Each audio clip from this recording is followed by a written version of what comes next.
예, 오늘의 증시 브리핑 시작하겠습니다. 사실 증시에 큰 재료는 없었죠. 그러니까 미국에서 뭐 주요 지표들, 물가 지표라든가 이런 것들, 그다음에 연준의 어떤 주요 발언들, 경기 전망 이런 것들 대부분 다 이제 반영이 돼 있는 그런 상태였고, 또 이제 미국의 국채 금리도 9월 말 수준으로 내려갔는데 거기서 더 내려가고 있지는 않거든요. 그래서 뭐 미국 때문에 시장이 딱히 올라갈 만한 재료는 없었습니다. 그런데 에코프로머티가 이제 상한가 가면서 2차 전지주 분위기를 만들어냈고 또 2차 전지주 올라가면서 선물 시장도 좋아지고 선물 시장 좋아지면서 또 전체적으로 대형주들이 강세를 보이는 그런 모습이 만들어진 게 특징이었고, 또 연말 특유의 수급, 연말에는 외국인들이 이제 선물이나 다음에 금융투자 현물이나 이런 것들이 이제 매수로 들어오면서 시장을 또 지탱해주는 그런 역할을 하기도 하거든요. 그래서 이런 것들이 좀 발휘가 되면서 전체적으로 강세를 보인 그런 하루였던 것 같습니다.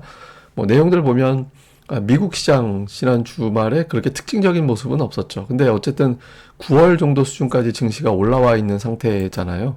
그리고 종목들별로 보면 뭐 테슬라가 지난주에 상당히 강했고, 그 다음에 뭐 소비주라든가 금융주라든가 이런 것들이 다 올라갔죠. 그래서 일단 분위기 자체는 지금 당장 내려갈 정도의 분위기는 아니다, 이 정도로 일단 넘어온 상태였습니다. 그래서 해외 증시는 그냥 중립. 근데 테슬라가 지난주에 강했으니까 2차 전지가 올라갈 만한 분위기 정도는 일단은 되는 것 같다, 뭐 이 정도로 넘어왔는데, 또 이제 뭐 연준 인사들의 어떤 발언들이라든가 이런 것들도 특별하게 뭐 새로운 내용들이 나온 건 없었잖아요. 근데 이제 잘 보면 내년도 뭐 금리 인하는 거의 뭐 확정적으로 보다시피 분위기가 몰아가고 있습니다. 그러니까 3월부터 금리 내려가는 분위기 만들어지지 않을까? 그리고 5월부터는 금리 내려가지 않을까?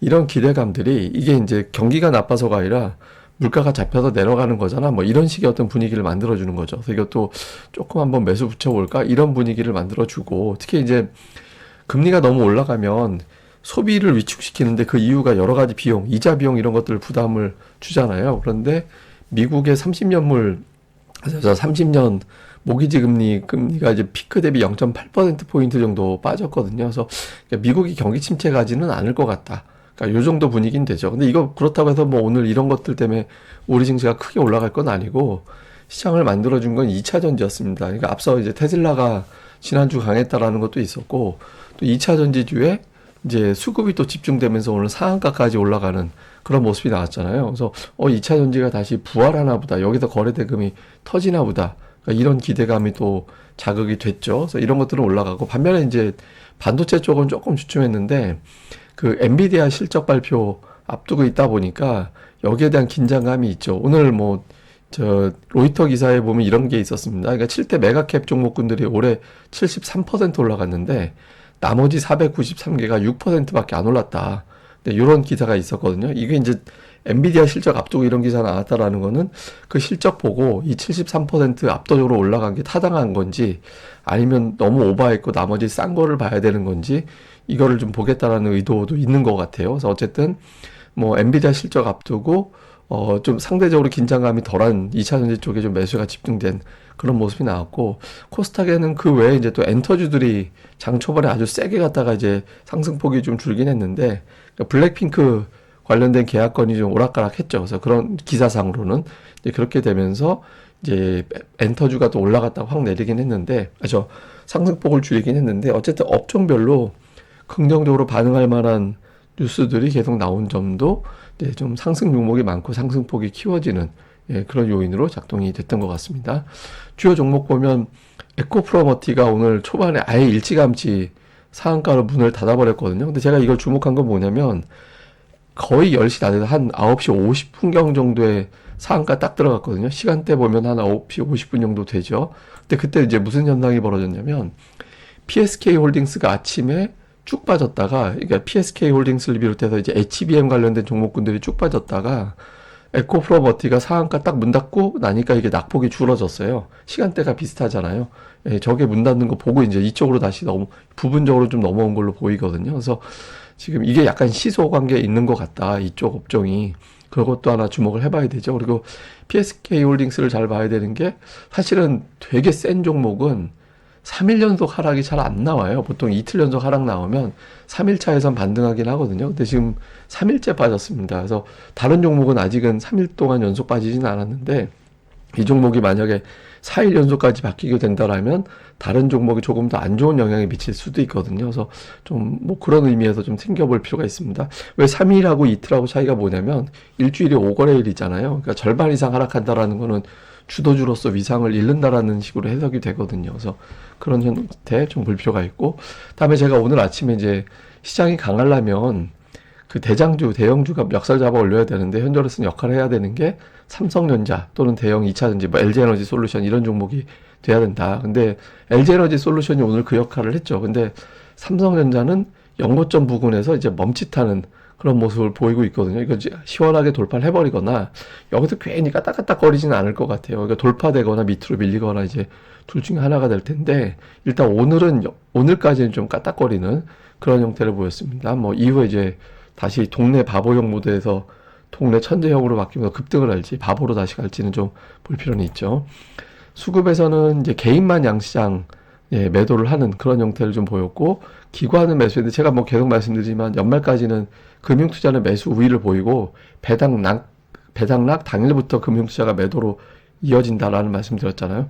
연말 특유의 이제 장세 수급 특유의 수급 그대로 가고 있는 거고, 종목들별로 보면 외국인도 오늘도 삼성전자 이번 달 들어서 이틀 빼고 계속 매수하고 있고요. 근데 현물에서 순매수 2위가 로봇이에요.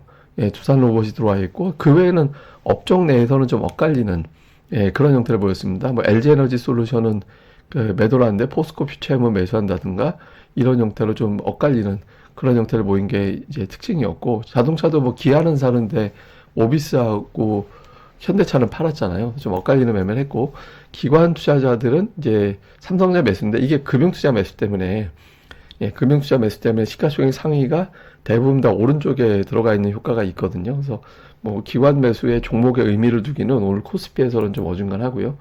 코스닥 쪽에서는 외국인 투자자들이 되게 특이했던 게 에코프로하고 에코프로비엠하고 좀 엇갈리는 매매를 했었거든요. 근데 오늘 에코프로와 에코프로비엠이 둘 다 이제 매수로 들어가 있었고, 양시장에서 로봇 관련된 종목군들을 외국인들이 매수한 게 또 오늘 장의 특징이었고요. 그 외에는 뭐 이렇게 그 종목별로 업종 내에서 좀 엇갈렸습니다. 그러니까 반도체 쪽에서 매도한 종목들이 있는 반면에 또 매수를 또 STI라든가 뭐 이런 쪽에 매수를 또 한 개 테스트나 매수하고 이렇게 좀 엇갈렸잖아요. 그래서 그 외에는 이제 종목별로 좀 엇갈리는 형태를 보였고, 기관은 또 마찬가지입니다. JYP는 매수하면서 YG는 팔고, 주성은 매수하면서 STI라든가 하나머티리얼, 이제 하나마이크론 이런 거는 또 팔고, 그래서 업종 내에서도 좀 갈리는 그런 형태를 보인 게 오늘 장의 특징이었습니다. 자, 핵심을 좀 찾아보면 미국은 대형 이벤트가 없는데 그나마 업종 종목 내에서는 엔비디아 실적이 되게 중요하거든요. 그래서 엔비디아 실적이 어떻게 나오느냐, 근데 그 앞두고서 이제 미리 주가가 어떻게 되느냐, 이게 이제 단지 한 종목의 움직임이 아니라 나머지 종목군들의 어떤 방향까지, 그러니까 메가캡 종목들의 방향까지 좀 결정할 수 있는 사안이라 좀 주목해 볼 필요가 있고요. 그 다음에 지금 증시가 9월 말 고점 연중 최고치 부근 와 있는 삼성전자, 이게 이제 지금 아슬아슬한 자리거든요. 그러니까 여기서 이제 밀라면 밀어버릴 수도 있어요. 한동안 아래쪽으로. 되게 아슬아슬한 자리여서 이게 이제 돌파가 되려면 삼성전자가 연고점을 넘기거나 아니면 이제 LG에너지 솔루션 같은 종목이 완전히 멱살 잡아 올릴 정도로 여기서 확 이제 가거나 그런 현상이 나오지 않으면 밀리기 쉬운 위치거든요. 그래서 그런 현상이 나오는지 좀 볼 필요가 있고, 오늘 뭐 2차전지, 조선엔터 이런 것들이 좀 강했다 정도가 이제 오늘 업종의 특징이었습니다. 그리고 하나 제가 설명드릴 게, 외국인들 오늘 선물 매수하고 최근에 매수를 거의 매일 하잖아요. 그러니까 11월 들어서 순매도한 날이 3일밖에 없었거든요. 그래서 이게 뭐 대단한 일이 벌어지고 있나 보다 이렇게 기대할 수도 있는데 이게 사실 별거 아닙니다. 왜냐면 최근에 5년 동안에 11월부터 이제 배당 기준일까지 외국인들 늘 선물 매수였어요.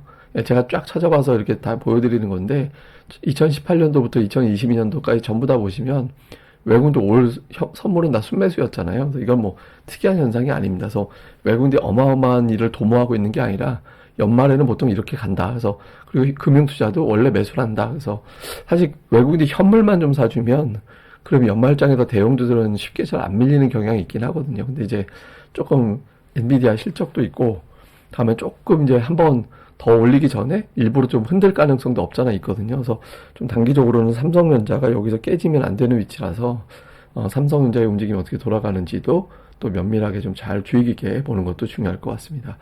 예, 자세한 건 제가 또 계속해서 내용을 정리해 드리니까 잘 봐주시고요. 그리고 모닝 브리핑 방송도 이왕 시작했으니까 또 많이 좀 시청 부탁드리겠습니다. 그리고 이 방송 구독하기와 좋아요 꼭 좀 눌러주시는 거 예, 부탁드리겠습니다. 좋아요와 구독 꼭 부탁드릴게요. 감사합니다.